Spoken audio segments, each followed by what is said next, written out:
The US and the UK set to unveil a trade deal after weeks of negotiations. This would mark Washington's first such agreement since President Donald Trump announced his sweeping global tariffs. Mr. Trump hailed the pact with London as, quote, full and comprehensive, and promised several others to come. The White House due to release details of the agreement in about an hour's time. British Prime Minister Keir Starmer will also be giving a separate update. The UK was hit with a 10% tariff on its exports to the US last month, along with a 25% levy on steel and automobiles. And for more, John Bevir joins us live from Bristol. John, given those tariffs, one obvious gain for the UK would be a reduction of those tariffs on its exports to the United States. But what sort of concessions would the UK then have to offer in return? Yeah, you're absolutely right. This is very much a sort of tit-for-tat game in terms of the UK offering up some things to the US and then having to give away other things in return. As you mentioned, the UK hoping that things like steel and automotive exports from here to the US will not be subject to these 10% tariffs. That's what we've been hearing in terms of the details that are expected to be announced shortly by both President Trump and Prime Minister Keir Starmer.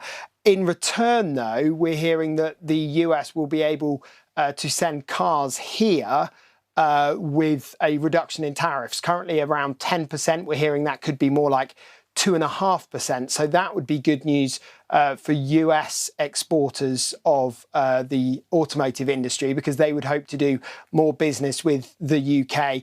There's also, we're hearing, likely to be a cut to the so-called digital services tax. This is a levy that's imposed on some of these US tech giants, people like Amazon and Meta, who own Facebook. They currently pay a levy to the UK government. That's expected to come down as well. So there are a lot of conversations about what's going to be included in this. What does seem to be the opinion, though, is that it's likely to be fairly limited in terms of its scope. This is not a comprehensive deal, the sort of deal done between the UK and India earlier this week that was a much more wide-ranging deal. This appears to be a much narrower deal. It seems to be a lot about improving the general relations between the UK and the US, improving the relations between the two leaders. All right, lots of conversations, and another would be Keir Starmer's Labour government wanting to reset ties with the European Union. Will this deal between London and Washington have any kind of impact on the upcoming summit between the UK and the European Union?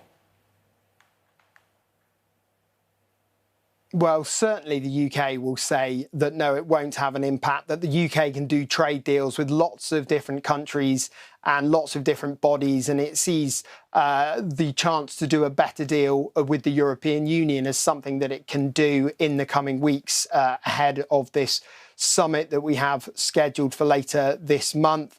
But I think realistically, there are some in Europe who would say that, yes, actually the UK coming into better relations with the US is not good when it comes to the relationship between the UK and Europe. Certainly the French post-Brexit, when it came to the Brexit negotiations, they struck some very clear deals, some very clear lines in the sand in terms of what they wanted the relationship with the UK to look like going forward post-Brexit. There are some who say that the French, again, will see the UK's involvement with Europe will be relatively limited because the UK is trying to cozy up to the US when it comes to trade even more. So certainly there will be some challenges for the UK when they go to Europe and present these ideas. We're hearing there are all sorts of discussions and negotiations going on behind the scenes, as you might imagine. But certainly you would get the impression that the UK having a better relationship with the US is not good for its relations with Europe. Thanks. John Bevir there reporting live from Bristol.